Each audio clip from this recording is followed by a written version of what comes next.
Hello friend, SP education में आपका हार्दिक स्वागत है। आज की क्लास में हम लोग बात करने वाले हैं बिहार शिक्षक भर्ती टीआरई 4.0 के बारे में बात करने वाले हैं। जो वैकेंसी निकलने वाली हैं उनमें आप लोग अभी से लग जाइए। बच्चों ने कमेंट भी किया है कि सर बिजनेस स्टडी की क्लास कराइए। हो सकता है आप लोग एंटरप्रेन्योरशिप की क्लास भी मांगे, हो सकता है आप अकाउंटेंसी की भी क्लास भी मांगे। तो अभी फिलहाल आप लोग बिजनेस स्टडी की क्लास लीजिए, फिर उसके बाद इंटरप्रेन्योरशिप की क्लास करेंगे हम लोग, फिर उसके बाद हम लोग अकाउंटेंसी क्लास करेंगे। तो पहले आप लोग जो बिजनेस स्टडी है इसको जो है अगर आप लोग इसमें पोर्शन में डालना चाहते हैं पेपर को, तो आप लोग अपनी तैयारी को अभी से शुरुआत कर दीजिए। अब रहा कैसे करें तैयारी, तो सेल्फ स्टडी जरूर करें। चाहे मेरे द्वारा मान लो यूट्यूब पे पढ़ें, अच्छी बात है, और अपनी जो है चाहे मेरा पढ़ें या ना पढ़ें, लेकिन सेल्फ स्टडी बहुत ही ज़रूरी है।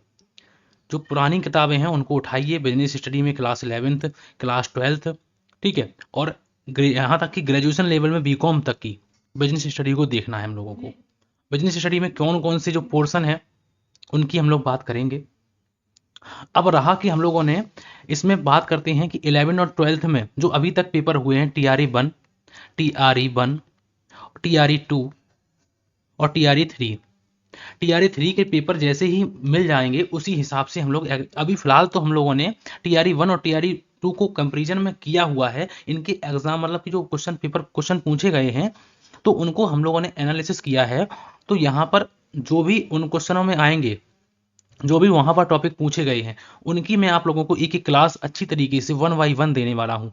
अब यहाँ पर मैंने आज की क्लास में आप लोगों के लिए किया हुआ है ह्यूमन एक्टिविटी।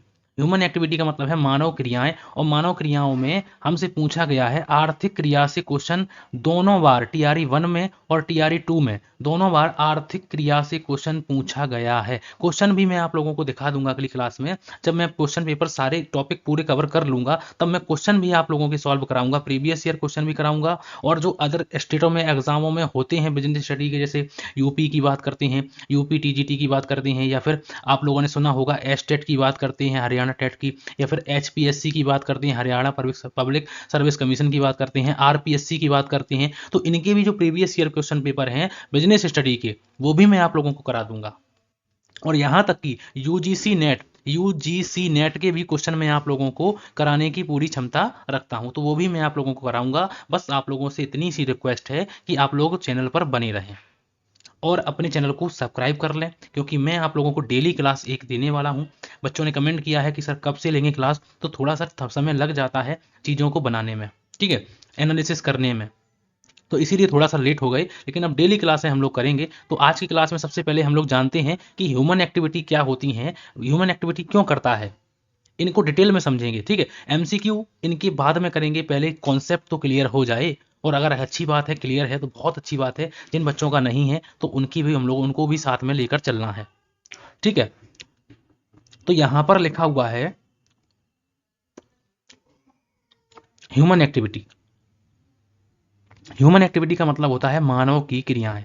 मानव की क्रियाओं का मतलब होता है कि यहाँ पर लिखा हुआ है कि मनुष्य जो है वो जन्म से लेते ही आवश्यकताओं का क्रम जो है वो आरंभ हो जाता है। चाहे कोई भी मनुष्य, चाहे मैं हूँ, चाहे आप हो, चाहे कोई बच्चा हो, सभी की अपनी अपनी आवश्यकताएं होती हैं। जन्म लेते ही उसको आवश्यकताओं का क्रम जो है आरंभ हो जाता है।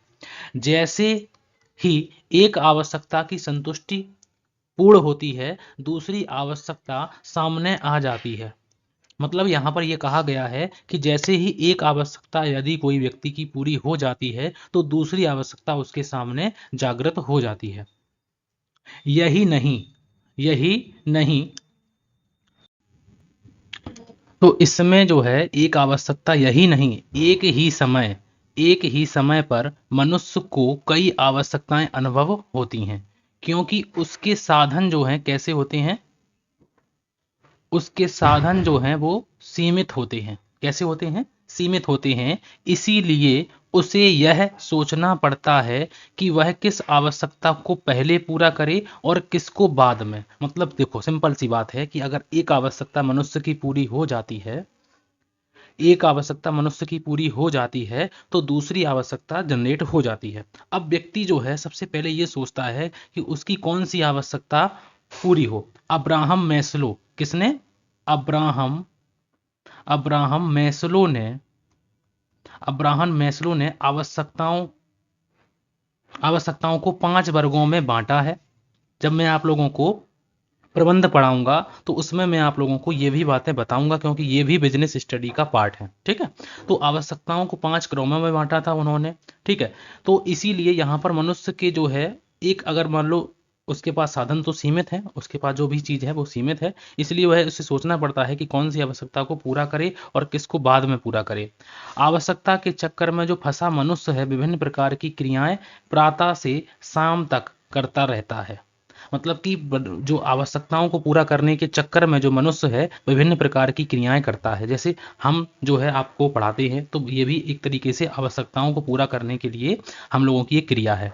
जैसे हम लोग आप लोग पढ़ते हैं तो ये भी एक आवश्यकताओं को पूरा करने के लिए, मान लो पढ़ेंगे तो नौकरी लग जाएगी, नौकरी लग जाएगी तो पैसे आ जाएंगे, पैसे आ जाएंगे तो बहुत बहुत सी आवश्यकताओं को पूरा कर सकेंगे। ठीक है, तो इसीलिए जो है प्रत्येक मनुष्य जो है कोई ना कोई विभिन्न विभिन्न विभिन्न विभिन्न प्रकार की क्रियाओं में लगा रहता है, चाहे प्राइवेट सेक्टर की बात करें, चाहे हम लोग गवर्नमेंट सेक्टर की बात करें। ठीक है, तो अब मनुष्य की क्रियाओं को इन्होंने कितने भागों में बांटा है, तो मनुष्य की जो क्रियाएं होती हैं वो 2 प्रकार से इन्होंने बांटी हैं।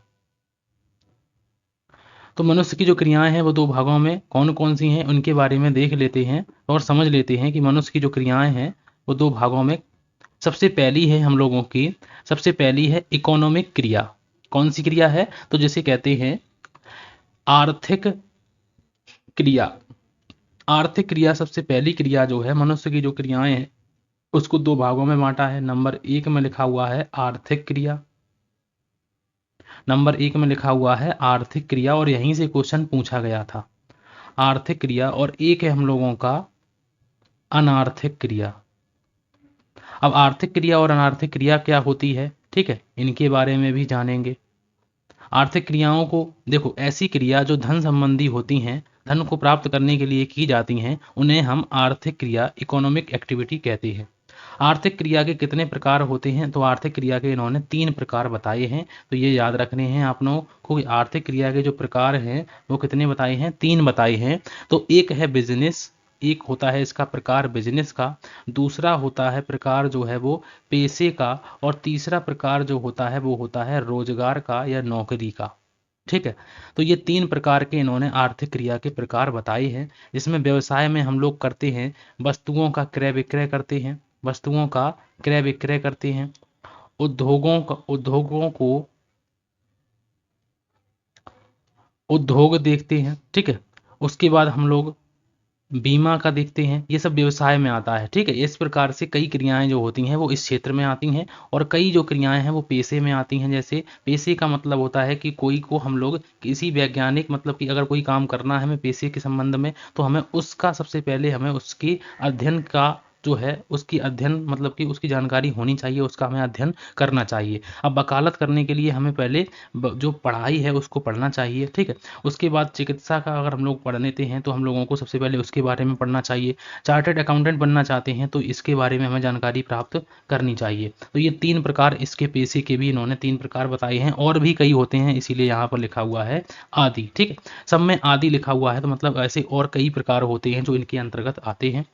और रोजगार होता है, रोजगार में जैसे मैनेजर होता है, निरीक्षक को सुपरवाइजर कहते हैं, और श्रमिक होता है, ये सभी रोजगार के लिए काम करते हैं। तो इसमें हम लोग रोजगार को रखेंगे, और यहाँ पर यातायात हो गया, संग्रहण हो गया, और हम लोगों का विज्ञापन हो गया, तो ये इनके प्रकार में आते हैं। ठीक है, तो इनको भी अभी हम डिटेल में बताएंगे, ऐसा नहीं है कि यहीं पर हमने बता दिया, लेकिन एक बार हम लोगों को ये याद रखना है कि आर्थिक क्रिया के कितने प्रकार होते हैं, 3 प्रकार होते हैं। यहीं से क्वेश्चन पूछा गया था कि आर्थिक क्रिया के प्रकार में, क्वेश्चन भी आप लोगों को बता दूंगा। ठीक है, अभी तो फिलहाल नहीं है, लेकिन अगली क्लास में मैं आप लोगों को क्वेश्चन भी साथ में ही लेकर आया करूंगा, कि यहाँ पर दिखा सकूंगा आप लोगों को किस प्रकार से क्वेश्चन पूछा गया था और कौन से टीआरए में पूछा गया था। ठीक है, और यहाँ पर बात करते हैं अनार्थिक क्रिया की। तो अनार्थिक क्रिया का मतलब होता है ऐसी क्रिया, ऐसी क्रिया, ऐसी क्रिया, ऐसी क्रिया जो धन संबंधी, जो जो धन संबंधी नहीं होती है, जो धन संबंधी ना हो। मतलब यहां पर होता है सेवा भाव। क्या होता है, सेवा भाव करना। ठीक है, यहाँ पर क्या होता है, सेवा भाव रखना। अब सेवा भाव में आर्थिक क्रिया में इन्होंने यहाँ पर आर्थिक क्रिया को, जैसे हम लोग धर्म का प्रचार करते हैं, ठीक है, धर्म प्रचार करना, ठीक है, तो ये इसमें आता है। उसके बाद देश हित, देश प्रेम की बात करते हैं, सामाजिक की बात करते हैं, तो ये कई जो है इनके प्रकार की बात करते हैं। और पैतृक का मतलब होता है पैटर्नल, ठीक है, तो इनकी भी बात हम लोग करेंगे, आगे समझेंगे इनको, ठीक है। तो यहाँ पर आप लोगों को याद रखना है कि आर्थिक क्रिया के कितने प्रकार होते हैं, 3 प्रकार होते हैं। और अनार्थिक क्रिया के कितने प्रकार होते हैं, तो वो भी मैंने आप लोगों को बता दिए हैं कि ये हम लोगों को पढ़ना है, ठीक है। अब हम लोग आगे बढ़ते हैं और आगे लिखा हुआ है कि आर्थिक क्रिया का मतलब क्या होता है। आर्थिक क्रिया को जान तो लिया है, अभी मैंने आप लोगों को समझाया हुआ है कि वे क्रियाएं जिनका उद्देश्य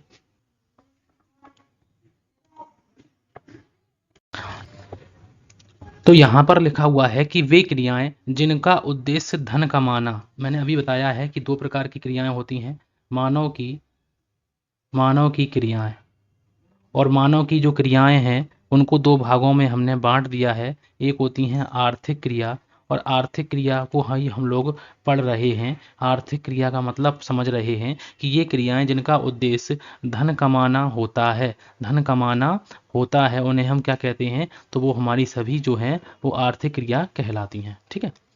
उन्हें हम आर्थिक क्रिया कहते हैं। जैसे अगर हम लोग बात करते हैं तो वस्तुओं का क्रय विक्रय करेंगे तो धन संबंधी काम तो करेंगे ही। वकालत का काम करना ये भी हम लोगों का धन संबंधी काम है, ठीक है, धन प्राप्त करेंगे।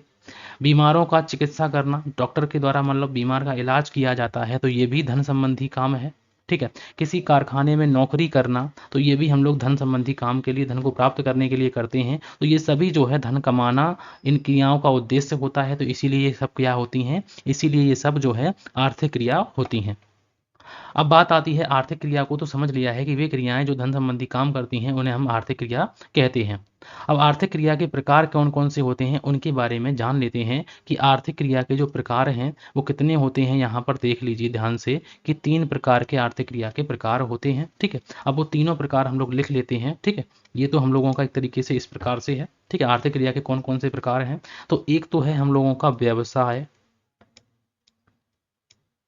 व्यवसाय है। एक है हम लोगों का पेशा, और एक है हम लोगों का रोजगार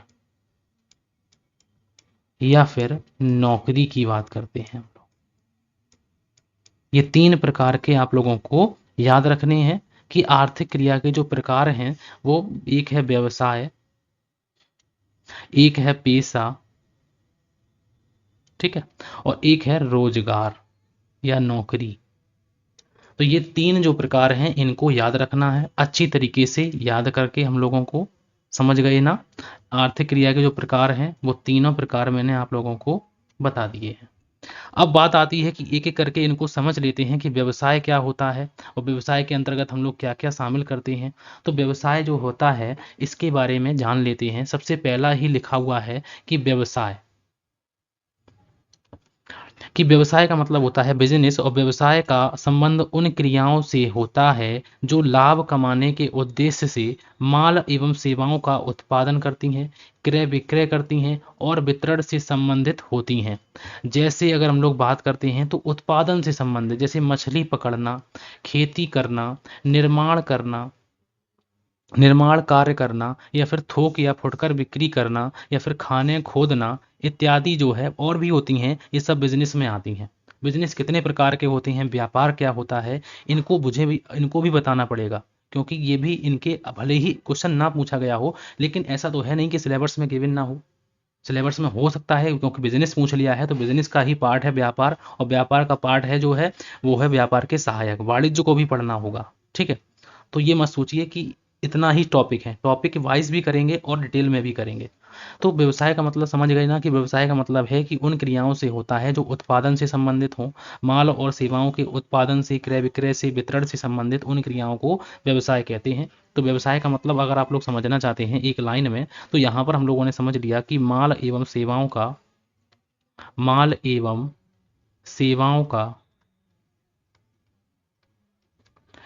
एवं के सेवाओं के उत्पादन। अब उत्पादन करेंगे तो उनका क्रय विक्रय भी करेंगे, क्रय विक्रय करेंगे तो वितरण भी करेंगे। वितरण से संबंधित समस्त क्रियाएं, से संबंधित समस्त क्रियाएं, समस्त क्रियाएं व्यवसाय में आती हैं। किस में आती हैं? तो वो सब जो है वो बिजनेस व्यवसाय में आती हैं। ठीक है, व्यवसाय का मतलब समझ गए। अब हम लोग समझते हैं पेशे का मतलब क्या होता है। तो पेशे को बोलते हैं प्रोफेशन। इसमें कोई ना कोई मतलब कि जैसे मान लो हमें कोई काम करना है, जैसे मुझे आपको पढ़ाना है, तो सबसे पहले हमें उसके बारे में पढ़ना होगा, खुद में कोई ना कोई डिग्री प्राप्त करनी होगी। ठीक है, तो पेशे का संबंध उन क्रियाओं से है, पेशे का संबंध उन क्रियाओं से है जिनमें एक व्यक्ति को अपनी आजीविका कमाने के लिए, एक व्यक्ति जैसे मैं हूँ, या कोई डॉक्टर है, या कोई वकील है, अध्यापक भी होते हैं, क्योंकि अध्यापक को भी पढ़ना पड़ता है, अध्यापक को भी एक विशेष ज्ञान और चातुर्य की आवश्यकता होती है। ठीक है, पेशे का संबंध उन क्रियाओं से है जिनमें एक व्यक्ति को अपनी आजीविका कमाने के लिए अपने काम में एक विशेष ज्ञान और चातुर्य की आवश्यकता होती है। इन क्रियाओं का संबंध उन नियमों और आचार संहिता से होता है जो पेशेवर संस्था प्रोफेशनल बॉडी के द्वारा निर्धारित किए जाते हैं। जो लोग पेशे में लगे होते हैं पेशेवर कहलाते हैं। जो लोग पेशे में लगे होते हैं वो क्या कहलाते हैं? पेशेवर कहलाते हैं। तो इस बात को भी याद रखिएगा। वो क्या कहलाते हैं? वो पेशेवर कहलाते हैं। जैसे वकील एक पेशेवर होते हैं, वकील जो है वो पेशेवर होते हैं जो कानूनी पेशे में लगे होते हैं, उनके पास कानूनी जो पेशा होता है वो उसमें वो लगे होते हैं। तो ठीक है, तो समझ गए होंगे। जैसे डॉक्टर जो है वो डॉक्टरी में लगा रहता है। ठीक है, ऐसे अध्यापक जो है वो अपने बच्चों को पढ़ाता है, तो इसमें भी विशेष ज्ञान और चातुर्य की आवश्यकता होती है। लेकिन व्यवसाय में ऐसा नहीं होता है। व्यवसाय में अगर आप लोग विशेष ज्ञान भी नहीं होता है, लेकिन आप लोग दूसरों को देखकर इन सबको कर सकते हैं। लेकिन इसमें जो है ऐसा नहीं होता है।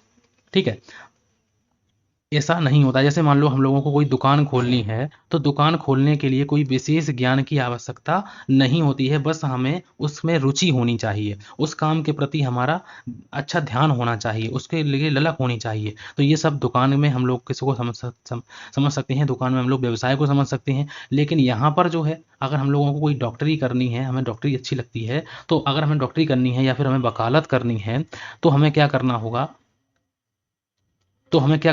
वकालत करनी तो हमें सबसे पहले से ज्ञान प्राप्त करना होगा।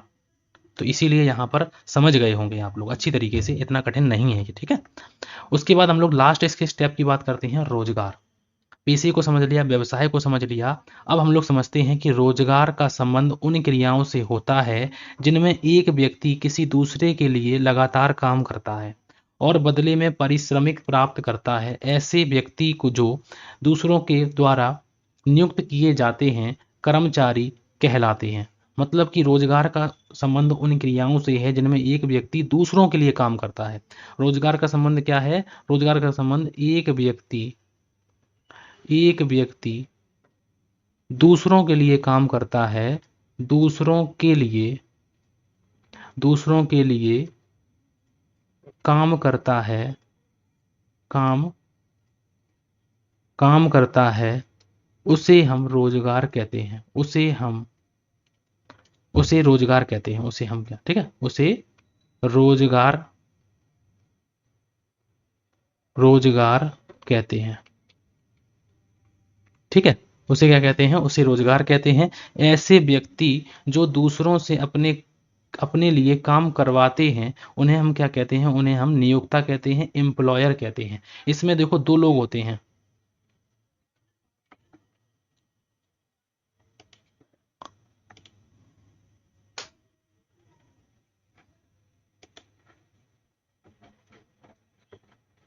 इसमें जो दो लोग होते हैं उसमें एक को कहते हैं कर्मचारी। एक को क्या कहते हैं? एक को कहते हैं कर्मचारी, और कर्मचारी को इंग्लिश में क्या कहते हैं? एम्प्लॉय।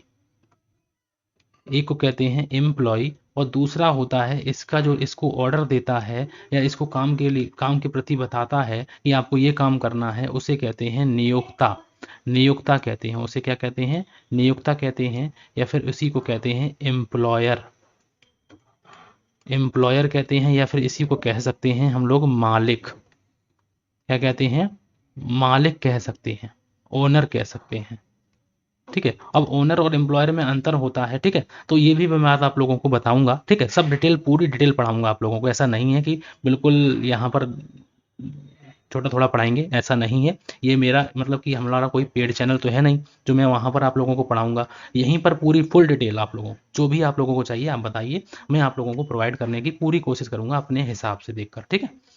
अब बात आती है कि आर्थिक क्रिया और अनार्थिक क्रिया में जो अंतर, सॉरी, आर्थिक क्रिया और अनार्थिक क्रिया। अब हम लोग समझते हैं आर्थिक क्रिया के अभी हम लोगों ने प्रकार समझे कि आर्थिक क्रिया क्या होती है, आर्थिक क्रिया के प्रकार कौन कौन से होते हैं। अब हम लोग समझ लेते हैं कि अनार्थिक क्रिया क्या होती है। अनार्थिक क्रिया क्या होती है तो उसके बारे में समझ लेते हैं कि वे क्रियाएं जो किसी व्यक्ति के द्वारा मानसिक संतुष्टि को प्राप्त करने के लिए की जाती हैं उन्हें हम क्या कहते हैं, उन्हें हम आर्थिक क्रिया कहते हैं, सॉरी गैर आर्थिक क्रिया कहते हैं। उन्हें हम क्या कहते हैं, गैर आर्थिक क्रिया, यहाँ पर लिखा हुआ है, उन्हें हम गैर आर्थिक क्रिया कहलाती हैं। जैसे अगर हम लोग मंदिर में भगवान के दर्शन करना चाहते हैं तो उसमें कोई धन संबंधी काम तो होता नहीं है। हाँ, भले ही आप लोगों ने दान दिया है, अच्छी बात है, लेकिन उसमें संतुष्टि प्राप्त होती है, मानसिक संतुष्टि प्राप्त होती है। तो ये सब जो है ये हम लोग इसमें आ जाएगा कि मंदिर में भगवान के दर्शन करना, तो ये भी हम लोगों को अच्छा लगता है, पूजा पाठ करना हम लोगों को अच्छा लगता है। तो किसी गरीब को दान देना, तो इसमें भी मानसिक संतुष्टि प्राप्त होती है। इसमें भी तो है क्या है, सेवा भाव है। क्या है, इसमें भी सेवा भाव है। तो इसमें धन संबंधी काम नहीं है। समाज एवं सेवा करना, समाज सेवा करना, माँ के द्वारा अपने बच्चे को दूध पिलाना, ये भी एक तरीके से सेवा भाव है, मानसिक संतुष्टि की प्राप्ति है। और अपने स्वयं के उपभोग के लिए खाना बनाना, मतलब कि एक गृहिणी द्वारा गृहिणी द्वारा भोजन बनाना।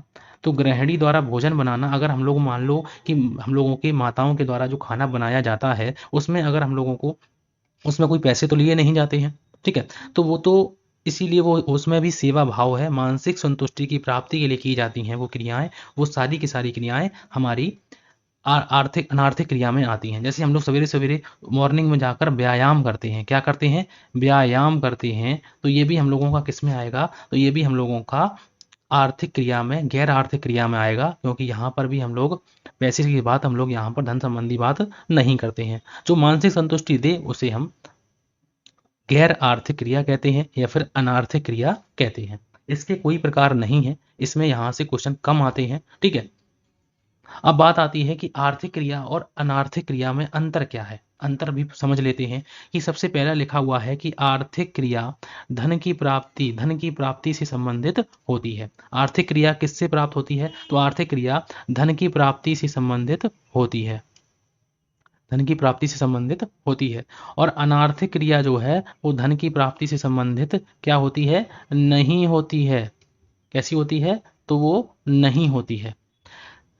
दूसरा नंबर यहाँ पर लिखा हुआ है कि आर्थिक क्रिया का जो मापदंड है वो क्या होता है, मनी होता है, मुद्रा होती है। तो याद रखिएगा इसको, क्योंकि यहाँ से क्वेश्चन पूछा गया है कि इसका मापदंड क्या होता है, ठीक है। उसके बाद अनार्थिक क्रिया का जो मापदंड है वो क्या होता है, मुद्रा नहीं होती है, ठीक है। ये दूसरा इसका पॉइंट है। तीसरा पॉइंट में लिखा हुआ है, तीसरे नंबर पॉइंट की बात करते हैं, तो तीसरे पॉइंट में लिखा हुआ है कि आर्थिक क्रिया का उद्देश्य जो है वो धन कमाकर जीविका चलाने से होता है, धन कमाकर जीविका चलाने से होता है। और अनार्थिक क्रिया का जो मतलब है यहाँ पर, अनार्थिक क्रिया का जो मतलब है यहाँ पर, अनार्थिक क्रिया का उद्देश्य जीविका के लिए धन कमाने से नहीं होता है, ठीक है। जीविका का उद्देश्य धन कमाने से नहीं होता है। कोई इतना कठिन नहीं है, यहाँ पर समझ रहे होंगे आप लोग, ठीक है। यहाँ पर लिखा हुआ है चौथे नंबर में कि आर्थिक क्रिया के जो प्रकार हैं कि व्यवसाय, पेशा और रोजगार आर्थिक क्रिया के विभिन्न प्रकार हैं।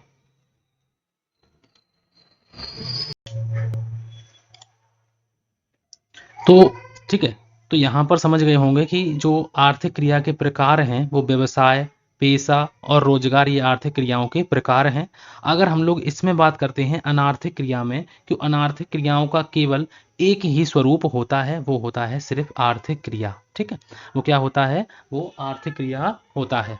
पांचवा नंबर यहाँ पर लिखा हुआ है कि आर्थिक क्रियाओं का प्रेरणा स्रोत जो है वो आवश्यकताओं की संतुष्टि होती है। आर्थिक क्रियाएं हम क्यों करते हैं, आप कहेंगे कि हम धन प्राप्त क्यों करते हैं, तो हम अपनी आवश्यकताओं को पूरा करने के लिए ये धन प्राप्त करते हैं। तो इनका जो प्रेरणा स्रोत है ये भी पूछा गया है। इनका प्रेरणा स्रोत तो आवश्यकताओं की संतुष्टि करना है। क्या है? आवश्यकताओं की संतुष्टि करना है, ये भी बातें पूछी गई हैं। और इसका जो है अनार्थक क्रियाओं का प्रेरणा स्रोत भावनाओं से संबंधित होता है। किससे संबंधित होता है? भावनाओं से संबंधित होता है। तो यहाँ से क्वेश्चन दोनों से पूछे गए हैं, तो याद रखिएगा। भले ही बिहार में नहीं पूछे गए हों, लेकिन अगले जो नेक्स्ट एग्जाम हुए हैं, जो पिछले अदर स्टेटों में एग्जाम हुए हैं, तो यहाँ पर इनके मापदंड के बारे में क्वेश्चन पूछा गया था।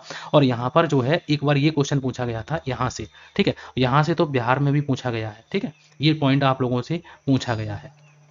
तो यहाँ पर जो है आज हम लोगों ने आर्थिक क्रिया के बारे में जाना। अगर आप लोगों को क्लास अच्छी लग रही है, छोटी छोटी क्लासें मैं आप लोगों के लिए बनाऊंगा, और छोटी छोटी क्लासें ही आप लोगों के काम की, बहुत ही काम की होने वाली हैं, तो वो भी मैं आप लोगों को आगे जाकर सिद्ध कर दूंगा। क्योंकि मैंने बिहार स्टेट में आप लोगों को बहुत अच्छी तरीके से पढ़ाया था, कुछ बच्चे पास भी हुए हैं, ठीक है। तो सभी को मेरी शुभकामनाएं हैं, जो भी बच्चे पास हुए हैं। और मैं चाहता हूं कि आप लोग भी बिहार में जो शिक्षक बने, सभी लोग, मैं तो यही चाहता हूं कि आप लोगों की नौकरी लगे बिहार में, 11 से 12 में आप लोगों की नौकरी लगे। जो भी आप लोग देना चाहते हो उसमें आप सफल हो। तो आज की क्लास के लिए थैंक यू फॉर वॉचिंग।